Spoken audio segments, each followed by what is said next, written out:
My name is Bob Darrell and I am an alcoholic. You could see that lack of power still was my dilemma. Through the grace of a very loving God who I didn't believe in, who I found is crazy about me and has no taste, the 12 steps of Alcoholics Anonymous, good sponsorship, and a commitment to this way of life, I haven't had a drink or any mind or emotion-altering substances since Halloween 1978, and for that I owe you my life. It said, the thing on the program said this was a spirituality meeting. Every meeting is a spirituality meeting in Alcoholics Anonymous. As a dear friend of mine says, there's two sides to the program, the spiritual side and the outside. It's really to label one meeting spiritual as opposed, so it makes the rest of the meetings will be selfish and decrepit, I think.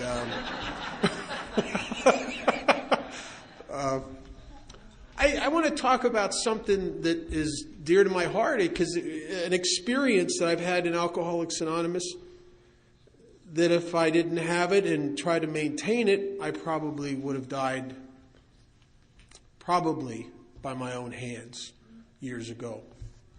And that's this coming to believe and connect and actualize a relationship with a power greater than myself. I want you to know that I was the guy who came in and out of AA for a number of years, and every time I heard someone talk about God, it was like a steel door would slam in my head. And I didn't understand that I had a lot of prejudices in this area and a lot of fears. Almost a sense that if there really was a God, I was in a lot of trouble. Because I grew up with these funny prejudices, and I don't know they're prejudices. And I work with a lot of guys that have prejudices about God that they don't even know that are prejudices, because you don't think it's a prejudice because it's just the way it is. You don't get that it's a judgment that might be a little screwy, that you don't even know where you got it. But I had a bunch of those. And one of them was a view of God. Well, first of all, he existed to judge me. He could see in the dark, which was not good. That's not good for a guy like me. He could read my mind, I was told. I'm always thinking stuff I'm not supposed to be thinking. And somewhere along the line, I surrendered to an idea, a prejudice that there can't be a God. Because if there is, to me, it looked like a lose-lose situation, because I was never going to be good enough. I was never going to be the guy I need to be. And so it's easier to reject the whole thing. And that is, I think, is part of my nature. I did that with people a lot of my life. I came into Alcoholics Anonymous and did it with a lot of you for a number of years. I would just get this thing in my head that I would imagine you don't like me, or if you really knew about me, you wouldn't accept me, so I'd beat you to it, so I'd reject you first. Right? And I kind of did that with God, because my fear was I'm not going to measure up. On page 44, it talks about a condition that brought me to the table in Alcoholics Anonymous. It's really one of the best descriptions of alcoholism. It says, if when you honestly want to, you find you cannot quit entirely. Honestly want to, not like the other 13, 15 times. This time I really mean it. Quit entirely. What do they mean by entirely? They don't really mean entirely, do they? I mean, that's fanatical. They don't mean everything. I can quit alcohol for long periods of time, just like Dr. Bob, if you keep me medicated or if you give me an alternative. But what I can't do is I can't quit entirely. And that's a painful thing to face. And the second thing, it says, or if when drinking you have little control over the amount you take. And that's always been true for me. I always, no matter what my intentions are, as far as how far I'm going to go getting drunk, the minute I start drinking, I move the line. It just keeps moving. Because that's what alcohol does to me. Every drink of alcohol I've ever taken has given me the single one reaction. It's made me feel like I'd like to have another one of those. Every drink I've ever taken's done that. So I have little control over the amount you take. The book says if that be the case, if you're in this trap you can't spring, where you can't stay away from it, and every time you pick it up you burn your life to the ground even though you don't mean to. If you're in this trap, the book says you may be suffering from an illness which only a spiritual experience will conquer. Well, that's not good news for a guy like me who has all the prejudices I have about God. I remember sitting in an institution up in Maine. It was just last year I got to go back there and visit some of those places. And I was sitting in this institution and listening to an AA speaker talk. And by this time I have been around Alcoholics Anonymous. I've been in and out of AA meetings for 5-6 years probably by this time. And I've heard a lot of AA speakers, been to a lot of AA meetings. But this was the first guy I ever heard in Alcoholics Anonymous that I started to connect with. And he was part of a trustees group from Thomaston State Penitentiary in Maine. And he was... They brought him and a couple other guys from the prison, this group of trustees that were on good behavior with guards, to this Mother Seton Hospital where I'm in the alcoholism treatment deal there. And they bring this guy in, and there's a speaker, a 10-minute speaker, and then there's this guy. And I'm sitting there looking at this guy and listening to him. And he's the first person in Alcoholics Anonymous I ever started to connect with. And he had really long hair and a long beard and tattoos. And tattoos were not big back in those days. You had to be a outlaw motorcycle guy or a gangster to have tattoos. And this guy was big guy, probably 300 pounds. I think he killed a cop. He was a tough outlaw motorcycle guy. The kind of guy, if you're secretly weak and pathetic and trying to pretend like you're not and you're tough, the kind of guy you want to drink with because he'll watch your back. This is the kind of guy I'd like to drink with. And he's a man's kind of man. The kind of guy nothing would bother. This guy couldn't possibly be afraid of anything. He started talking about his drinking and his emotions. And he started saying things that just I connected with. He started talking about coming to, after maybe pistol whipping some guy the night before, coming to in a fetal position like a terrified little kid, shaking at the memory of what he did. And I'm sitting there going, whoa. I understand I feel like that all the time because I'm weak and pathetic. But you feel like that? You? And I'm thinking, oh my God. And he started to talk about himself. And I'll tell you, I'm ready to sign up for AA. I'm connecting with this guy.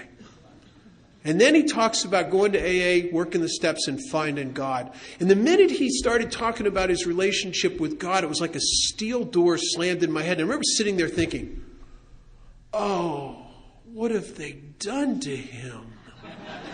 Oh, not him. Oh, no, not this guy. Oh, I know what he's become one of them. I had a running partner that became one of them. You drink too much wine, you do a little bit too much drugs, your brain turns to a loaf of wet bread, and you end up a sunbeam for Jesus at the airport giving out flowers. I know. I understand the dynamic. And little did I know that there would come a time when I would be so stuck and so hopeless that all my prejudices wouldn't even mean anything anymore. I'd be willing to come to the table with something I fought against and threw away for years. The Bill says something funny in the book. There's a line in here. It says, to be doomed to an alcoholic death or to live on a spiritual basis, he says, for us are not always easy alternatives to face. Now, I think it's a bizarre line. but it's true. Now, we're talking door number one, alcoholic death. I've watched people die of alcoholism. I know guys that have died of it. I can't imagine a worse way to die. I know there's not a way to die that where you have more shame and self-loathing.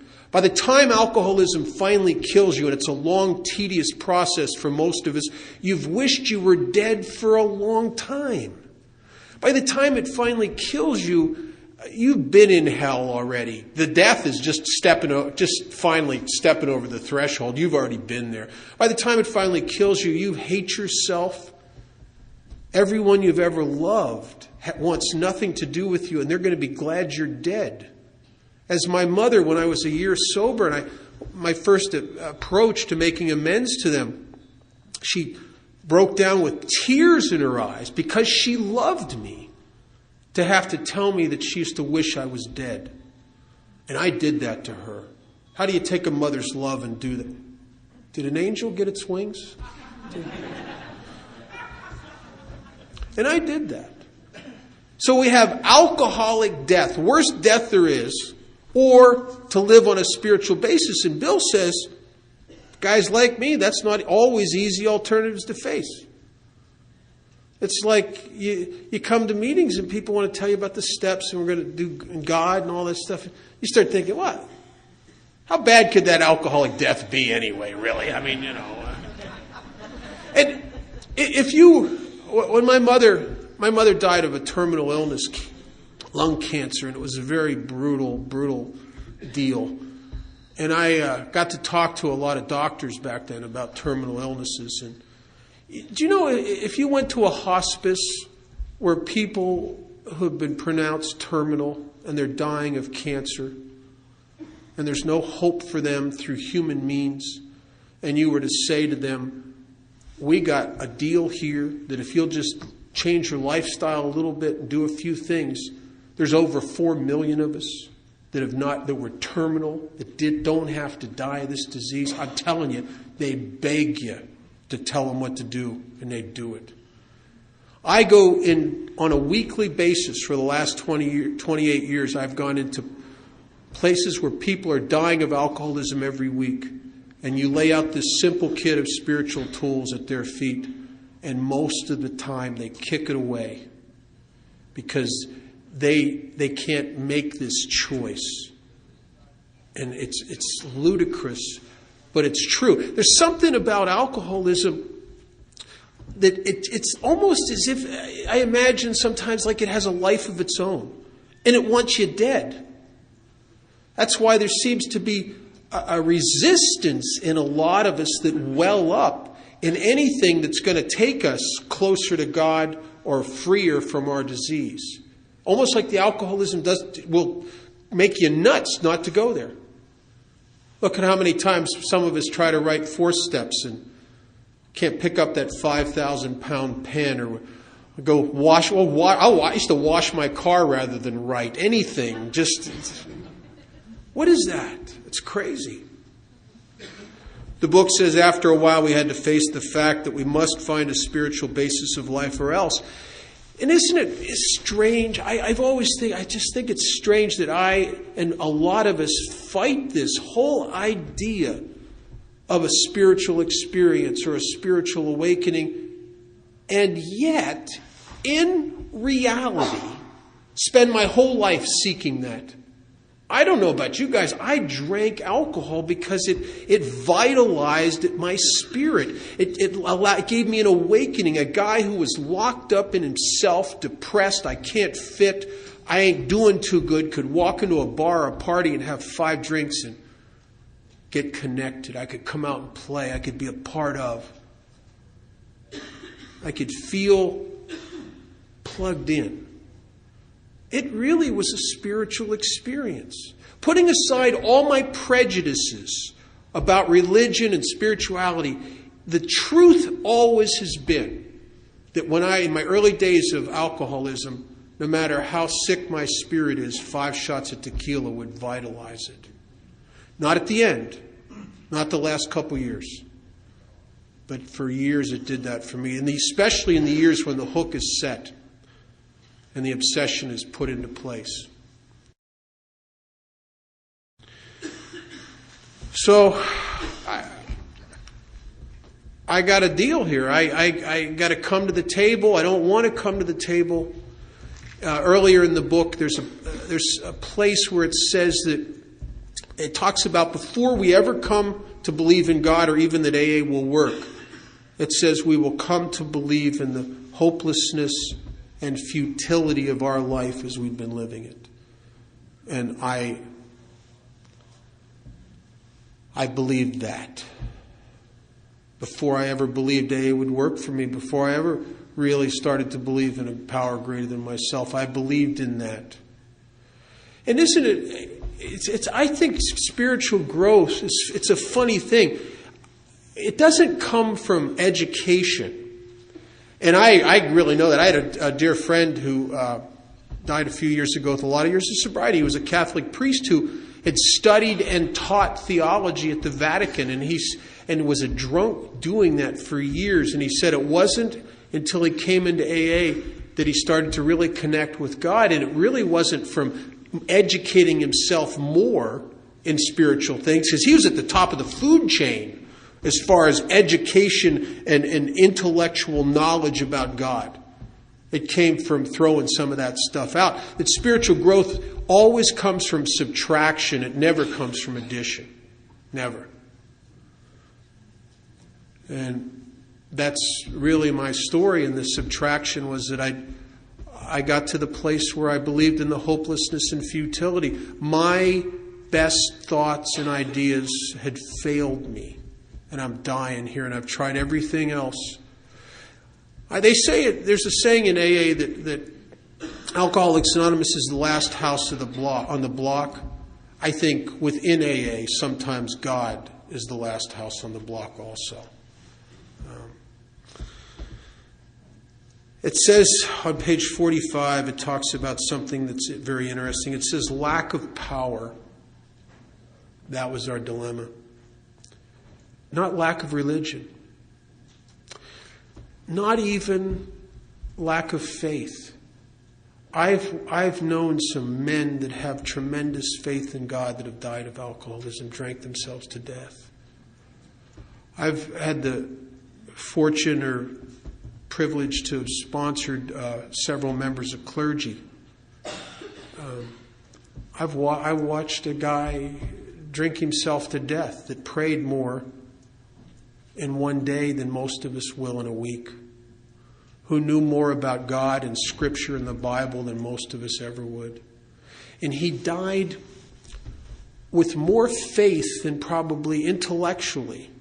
And he could give you tremendous arguments about to prove the existence of God. But he could not connect with the power, with God's grace. And he died. He called me right before he died. He was weeping because he couldn't understand why a guy who has served God his whole life couldn't get what these bums in AA were getting. Right? But it's not lack of faith. It's lack of power. I live in Las Vegas, Nevada, and in the summertime, there are times when it'll get up over 115 degrees. And if you were to come there and visit me during that time of the year, I could take you in my car and we could drive out to Lake Mead, which is one of the largest bodies of fresh water in the western United States. And I could show you the lake, and you'd know that the lake was there, and then take you about 15, 20 miles away and drop you off at the middle of the desert with a map on how to get to Lake Mead. And I'm telling you that if you don't follow the directions on that map, you will wander around that desert and die of thirst knowing that water's there. Knowing. And that seems to be the problem, is that I have to access this power. And that's the dilemma. If I don't, I'm going to die. I struggled. I remember when Frank died, who was a priest, that just blew my mind. You know, because at the time, I was sober a little while, and I understood and believed with everything in me that I was only sober through God's grace, and I knew that. I knew that. And yet what was so baffling to me is why would, you'd think if that's true, a man of the cloth would have a leg up on the rest of us, right? And then at other times I've watched, I had my own experience. I came to in a jail cell up in Maine, and I was up there on a geographic. I didn't know it was a geographic. I thought it was just crossing state lines to avoid incarceration. But people at AA will educate you about this stuff. And I was up there on a geographic, and I had one friend left in the world, this guy Chris Morgan, who I've tried to find and keep trying to find him. He's on my 8-step list, never been able to find him. And Chris was a great guy, and he helped me out, put me up on his couch and got me a job. And I come to in this jail cell, and I don't know why I'm there, and I'm sick, and I need a drink, and I'm shaking, wanting to jump out of my skin. And they take me into a room, and the detective tells me I'm there because I took a hunting knife and opened up Chris's chest the night before. And I'm sitting there in that detective's office, and I feel these emotions like I'm going to start screaming, and if I start, I'll never stop. And I pushed those feelings down and hardened up in the way that some of us can. And they took me back to my cell, and I fell down on that concrete floor and just came apart and started sobbing. And I did something that was out of character for me in that moment of hopelessness and weakness. I begged God to please never let me drink that stuff again. And I got drunk the day I got out. So if you've had those experiences, and then you see a guy like Frank drink himself to death, who's such a good man, it's scary.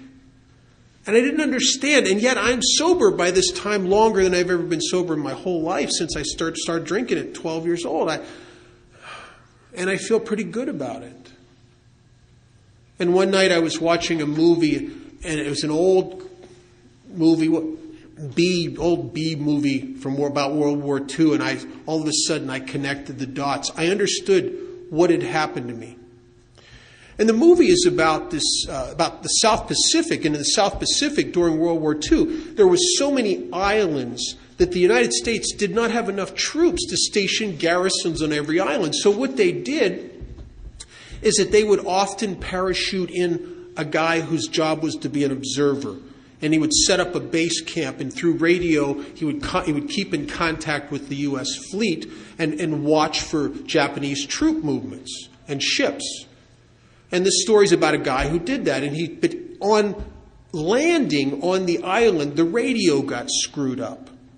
And so he's setting up his camp, and he's trying to get the fleet, and he gets this weird kind of static and stuff, and he can't get nothing. He's completely cut off. And so he goes about the business of surveying the island and building his camp, and then one day he's coming up over this sand dune, and there's the whole Japanese fleet. And they're coming towards his island, and he panics, and he runs back to the camp, and he's hitting the radio and screwing with it and trying to get the fleet in, because it's desperate. And he can't get nothing. And he remembers, he thinks, wait a minute, there was a manual somewhere. And he starts digging through this duffel bag. In the bottom of the duffel bag, he pulls out this manual.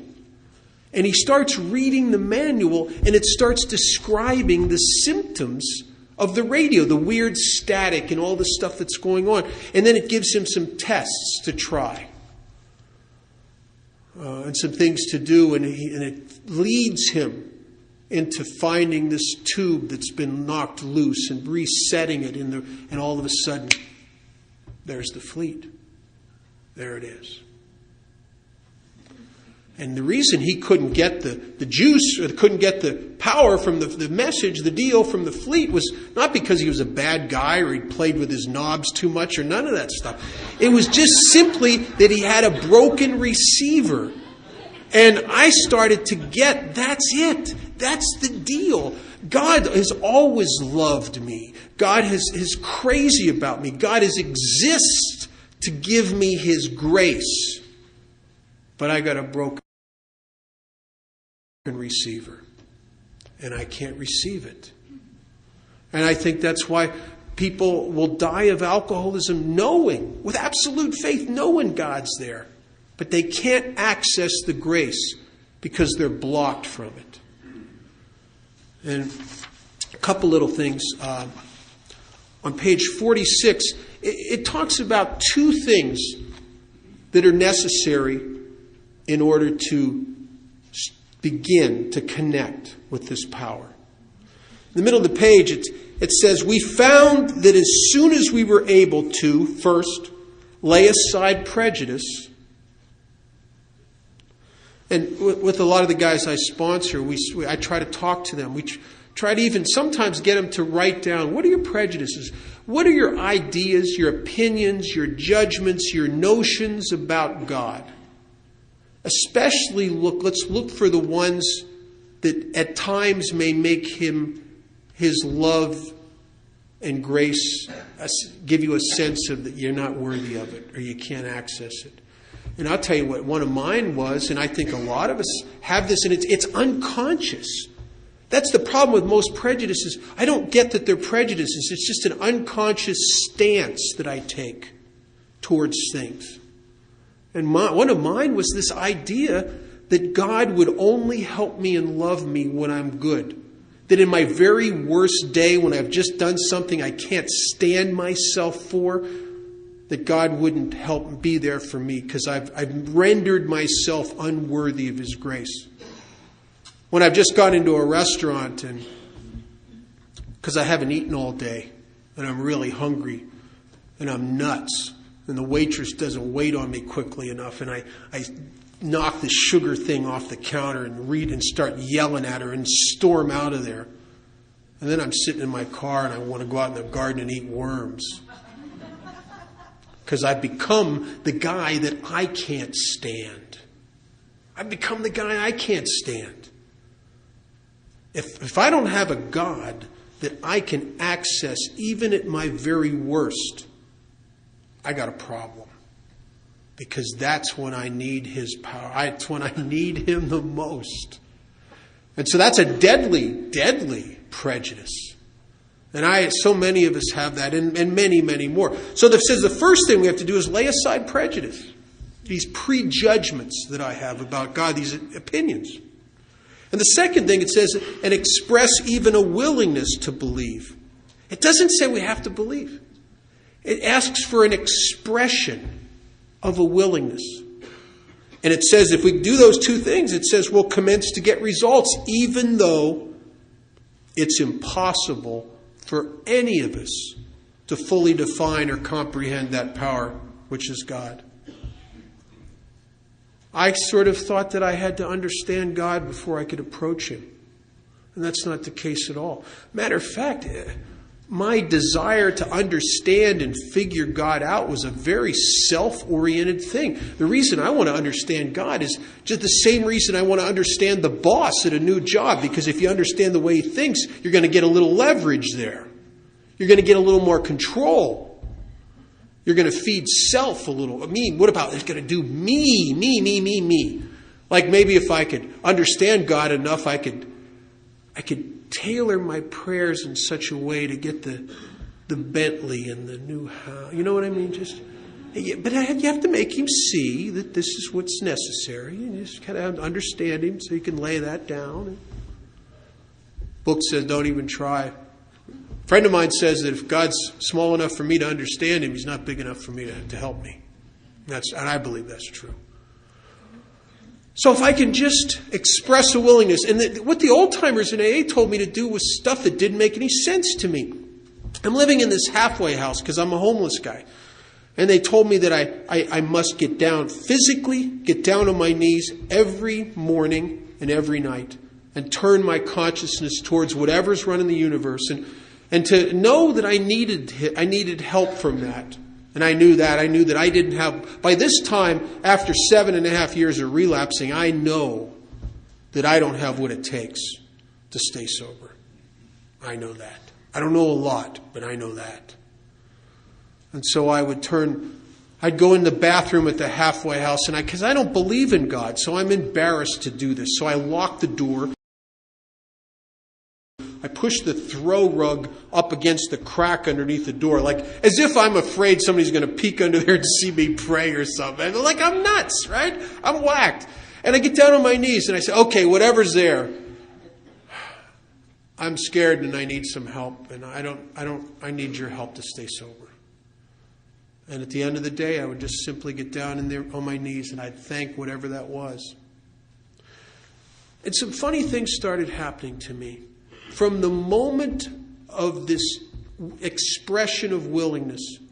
And I didn't understand that the physical demonstrations are so powerful. And, in Alcoholics Anonymous, we often talk about change of attitude. And I didn't know what that meant for a long time. Pilots talk about attitude. It's the angle of approach.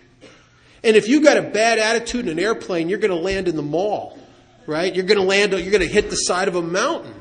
So you must adjust your attitude, your angle of approach. And what the problem with me and God is not God.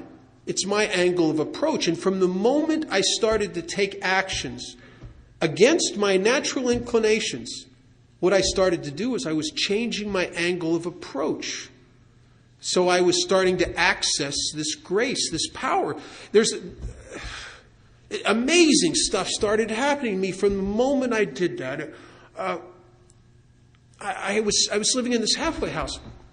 I got one roommate that's shooting heroin and another one that's smoking pot. And I'm on thin ice here. Out of nowhere, a guy came to me and offered me a job with room and board, living in a treatment center for teenagers, being the house manager. I'm telling you, this job was divinely crafted for me. It did not give me a lot of money, because a lot of money I would have ended up in a saloon telling everybody how smart I was. It was just enough money to start chipping away at some amends, having money to put in the basket and maybe get a pack of cigarettes. But it put me in a position to think of others. I could get to 2 meetings a day. When I lived there, it was perfect for me. Perfect. And it got me out of a very dangerous... And I didn't look for that job. It just came to me. I had other things happen to me like that. Like, I would go through these really awful mood swings in early sobriety. Unexplicable stuff, because I don't understand myself to know why I go from 1 minute feeling like I'm on top of the world to the next minute into this abyss. And I had dozens and dozens of experiences like that, where I'd go to some meeting and there'd be a stranger there talking about what's going on with me. And he's got my answer. I remember one time coming, I was so frazzled at work. I went to a noon meeting and I'm nuts. And I'm ready. I'm going to go back after the noon meeting and quit my job, because they've been disrespecting me and taking advantage of me, and it's been bad. And I go to a meeting, and there's a stranger there talking about something that went on with him in the job, and all of a sudden it was like, oh my God, I don't have to quit my job. I got to make amends to my boss for being an idiot. That would never have occurred to me naturally, never. And I started to experience the hand of something working in my life. I mean, who's the choreographer behind all that? And I started to come to believe in something I suspect the only way a guy like me could, really, by what started to happen to me. Over in London, to this day, there's parts of London that the streets are lit by gas streetlights rather than electric. And years ago, before they had the electric starters and before they were all gridded and automatic, there was a guy whose job it was at dusk was to go up and down the streets of London. And he had a key to turn the gas on and a long pole with a flame on the end to light the deal. And he was called a lamplighter. And you could climb up to the top of the highest building in London and look out over the city. And no matter how hard you looked, you couldn't see where the lamplighter was. But you could always see where he'd been by the lights. And I could sit in a meeting of Alcoholics Anonymous at 3 years sober, 2.5, I don't know. I couldn't see where God was, really. But boy, could I see where he'd been. I mean, I could see where he'd been. And even more closely and more distinctly than seeing where he'd been in my life, man, I was doing a lot of 12-step work. I was going into the hospitals and institutions. I could see the hand of God in some of these new people that came in 6-8 months after me. I saw the deadness of the eyes. I saw the hopelessness. I met the guys that would never see their kids again because of the restraining orders. I met the guys that were so far in debt that they're not going to live long enough to get themselves out. I met the homeless guys, and years later they're buying their first home, and the guy's got his kids. And I mean, in tremendous transformations. And I came to believe, I guess the only way that I had to see it. It had to be up close and personal. Some people have an ability that someone they respect will tell them, you need to believe in this, and they just go, oh, okay. Or it says it in a book, and they go, oh, okay. But I'm not that guy. I'm a skeptic. I'm a deep thinker. There's a lot of deep thinkers in Alcoholics Anonymous. If you're a deep thinker, you should not own a gun. I mean, deep thinkers have a hard time in Alcoholics Anonymous. I'm a deep thinker. And God came to me the only way that He could. And He started working in my life. There's a friend of mine, Jim M. He's sober probably 45 years now. Lives in Pacific Palisades. He's a dear, dear man. He told me a story once that motivated me to go to Florence to try to find the statue he was talking about. And I found it, but I couldn't see it because there was almost a week waiting list to get in this one museum. But he told this story that just lit me up. And he said he was walking around this very famous museum in Florence and looking at this exhibit of sculptures from the sculptor Donatelli. And Donatelli does a lot of spiritual sculptures. And he said he walked into this room and there was a life-size statue of the Mary Magdalene. And he said when he looked at it, it took his breath away. And he had to sit down. And the more he looked at it, he started weeping. Because it's different. This statue, this depiction of Mary Magdalene is different than anything he's ever seen. Usually you see Mary Magdalene with the flowing robes and the long hair, and she's very pretty. But he said this was not like that. This was a woman who was etched with pain and hopelessness. A woman who looked like she'd been turning nickel and dime tricks on the back alleys of Jerusalem for years. And there was a deadness and a hopelessness about her. And yet through that shone a spark as she stood there with her hand out, as if saying, this could be for me? For me? And oh man, I knew it. Jim's telling that story and I'm weeping because I know exactly what that feels like as you start to approach God and realize He's working in your life. Sometimes early sobriety, I'd be driving down the street, I'd just start crying because something has happened to me. Something that I know what I am that I don't feel like I deserve. I ain't giving it up, but I know I never felt worthy of it. And there's a line in our book that says, God does not make hard terms with those who seek Him. And from the moment of approach, of changing my angle of approach and attitude, this thing started coming into my life. But I had a lot of work to do in Alcoholics Anonymous. And, on page 55, there's 2 paragraphs that have become 2 of my more favorite paragraphs of the book because it's really a vision of exactly what happens to every single one of us that works His steps and devotes ourselves to this primary purpose of helping others do the same.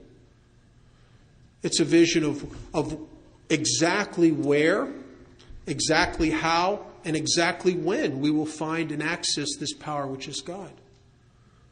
And that's really the purpose of Alcoholics Anonymous. It says in our book, our main purpose is to help you find a power greater than yourself, which will solve your problem. I think the single most great promise of all of AA is stated and read in every meeting. Most people don't even hear it. It's in step 12. Having had a spiritual awakening as the meaning single most only as the result of these steps. I think that's the deal. We're here. Something must wake up inside of me, or else I don't have the power to live in this world. Sobriety's too depressing. It feels like I'm doing time. I can't do this. I can't change my life. I can't will myself into being a guy that's having a good time sober. I don't know how to. I can't. I've tried therapy. I've tried everything. I can't. Something must wake up within me, or I'm toast. Page 55, it says, actually, we were fooling ourselves, for deep down in every man, woman, and child is the fundamental idea of God. In me? I used to hear guys like Chamberlain and some of the old-timers in AA talk about the God within. I used to hear people saying that they would commune with God. They would listen to the still small voice of God within them through meditation. Early sobriety, I haven't worked the steps yet.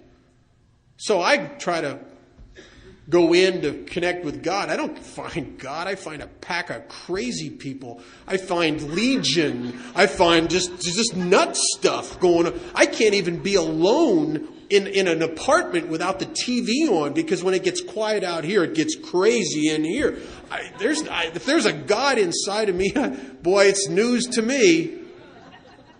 And I think if that's God, those voices sound more like Satan to me. I don't. Crazy.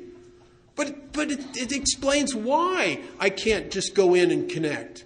It says because it may be obscured. This power may be obscured, which is blocked by three things.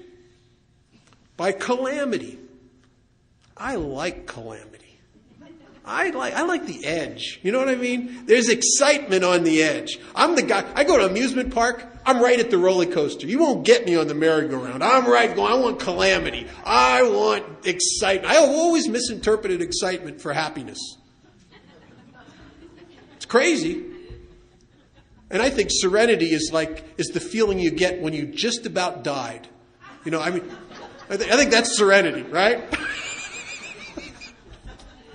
If you're identifying with me, you need AA badly. I'm telling you, badly.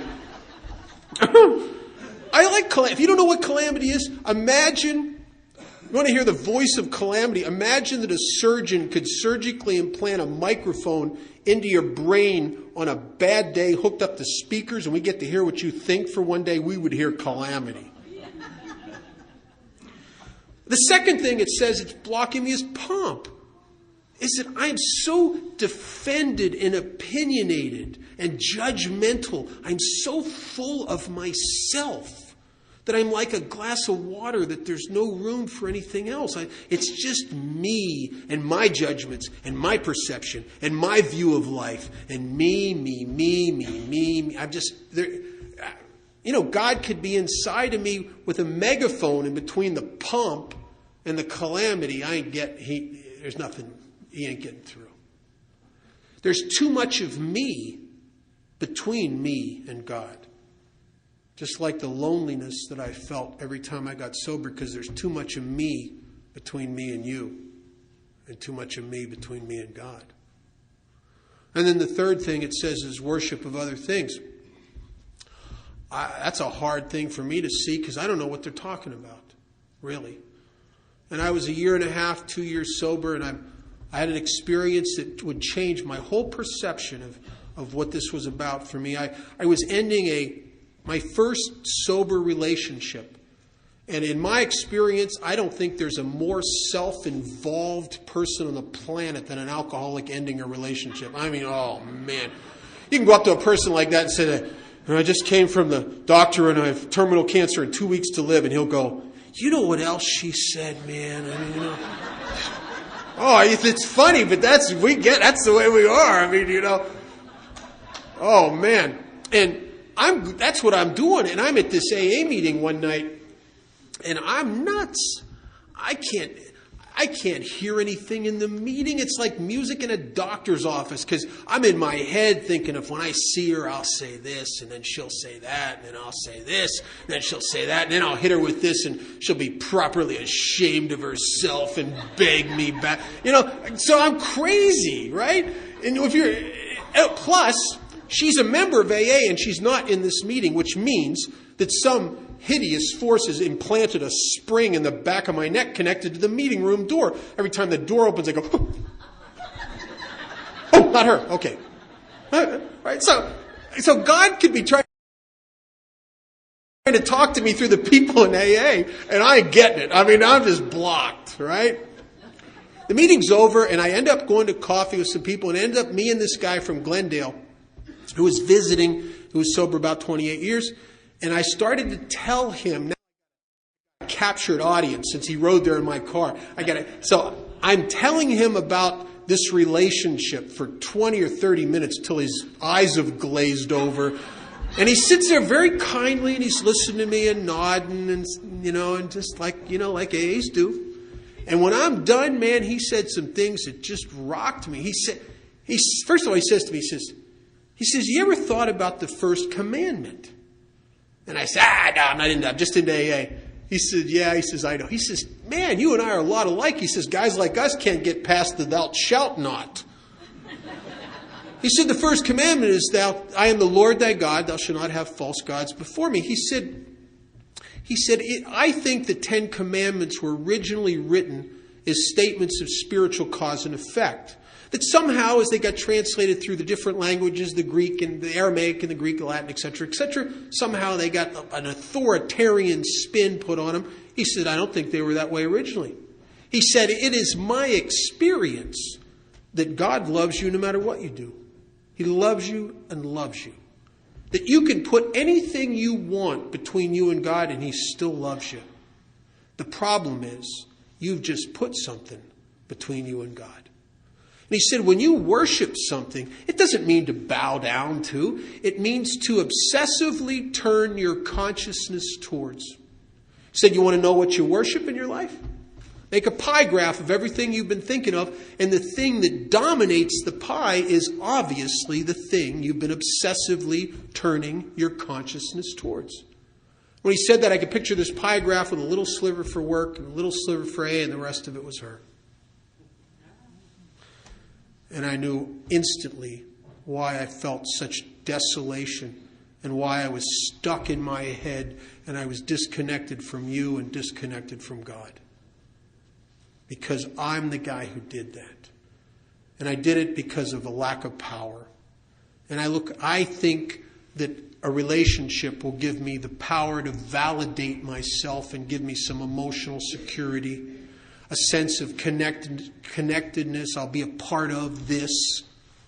And I'm seeking and I'm at the helm of my ship and I keep putting these things in between me and God. And I wish I could tell you from that moment on, I haven't done that, but I keep doing it. Matter of fact, if there's anybody here that's never does that, would you help me, please? Because I keep doing it. And sometimes I put just being right about something. You know what I mean? That thing you don't want to let go because not until they see. Right? Or money. I put money in that spot a lot of times. And why would a guy like me be worried about money? Because money can give you an illusion of power and control and validation and security. But it's an illusion. You know why it's an illusion? Because I know God spoke to me and gave me the amount of money necessary that you need. You know what it is? Just enough so you don't have to trust Him anymore. You know what that dollar amount is? $5 more than you will ever have. Because no matter how much you have, it'll not be enough. It's always more and more and more. Because money is not power. It's an illusion of power. Real power, the book says there is one, only one, who has all power. That one is God. May you find Him now, or at least before you drink again. And so I'm looking for, that's why I worship these. That's why I make these things so important to me. Because I don't have any power, and I think I'm going to get power from this stuff. The book goes on to say a couple things. It says, we finally saw that faith in some kind of God was a part of our makeup just as much as the feeling we have for a friend. Sometimes we had to search fearlessly but he was there. The only other place in AA that I know of that uses those two words together is in the fourth step. Fearless and searching moral inventory. And oddly enough, it is not until the fifth step promises on page 75 that it says, it doesn't say it after step 3.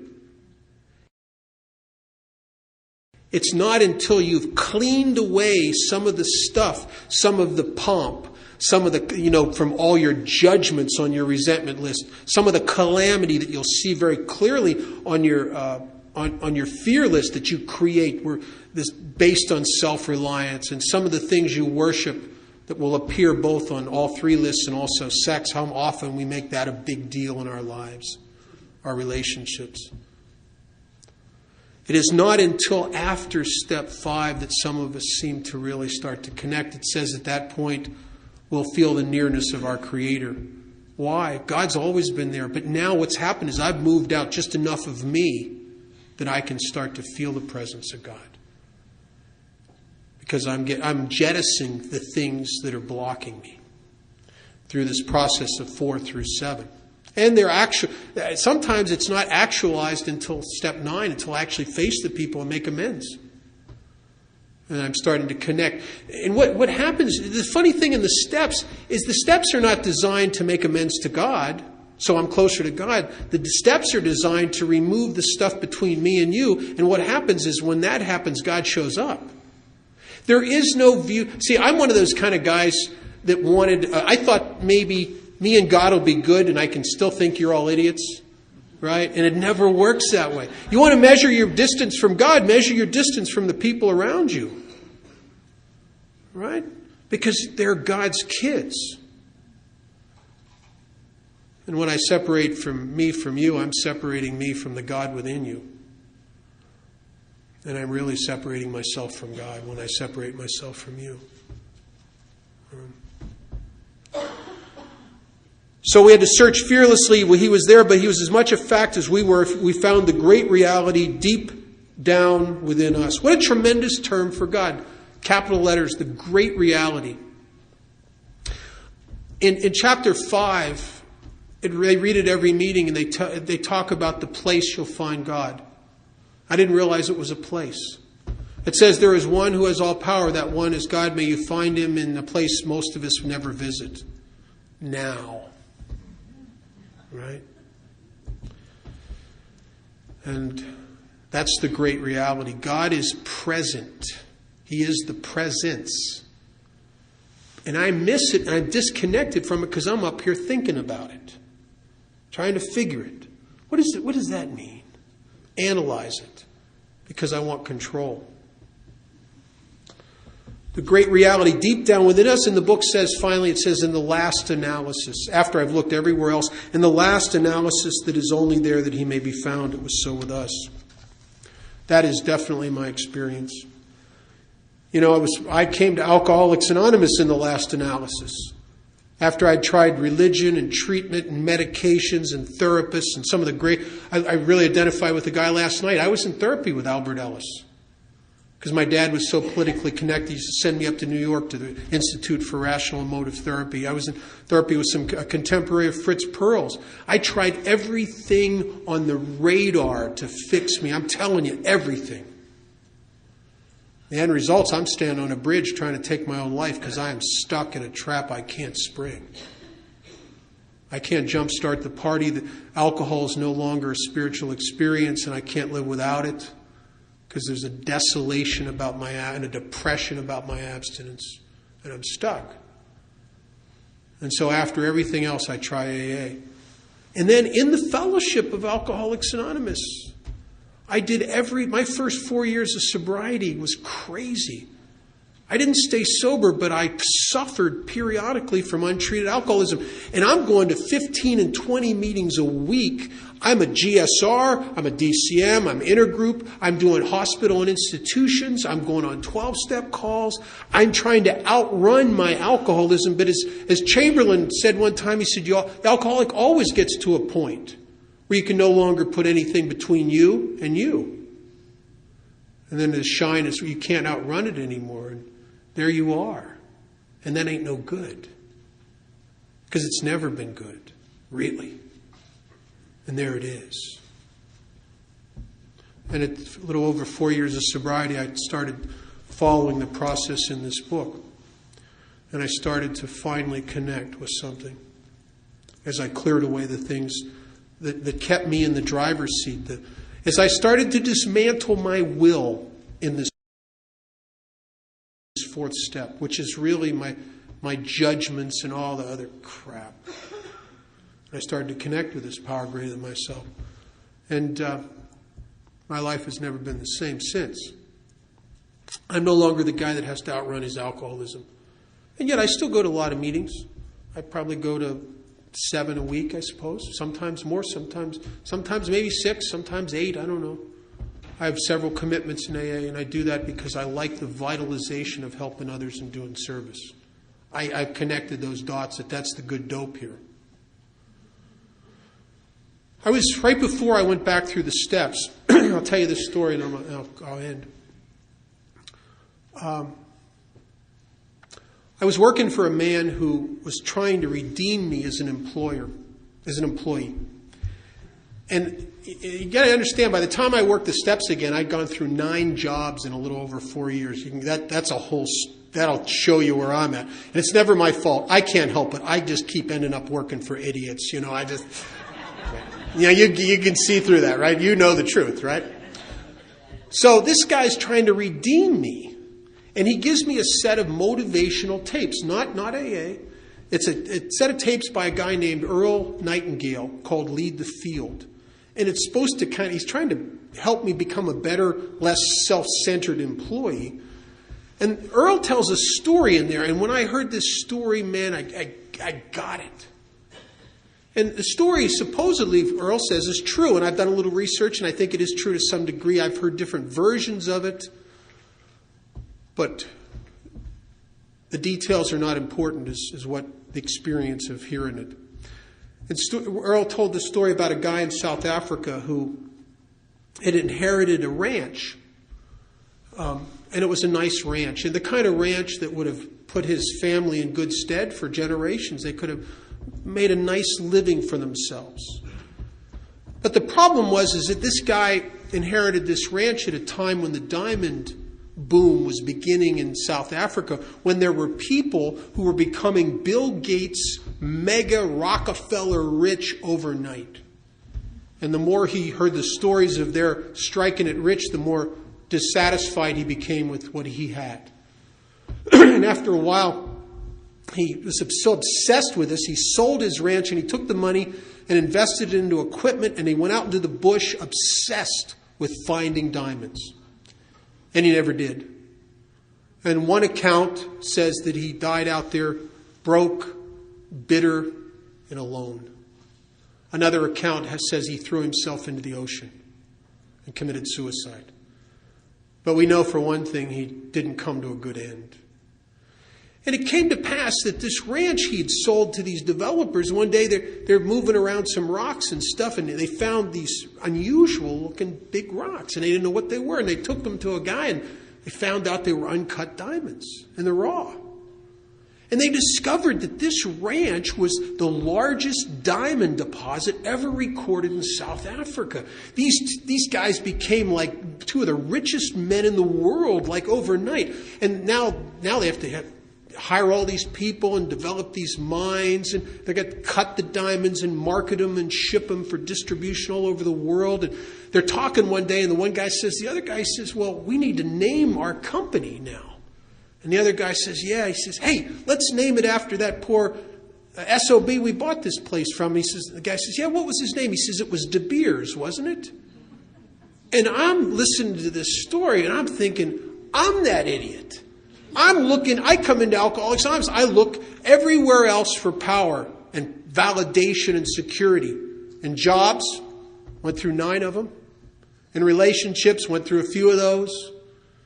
In being a GSR and a DCM and an area officer and doing H&I work and trying to get a lot of sponsees, I'm looking for security, validation, and power everywhere else.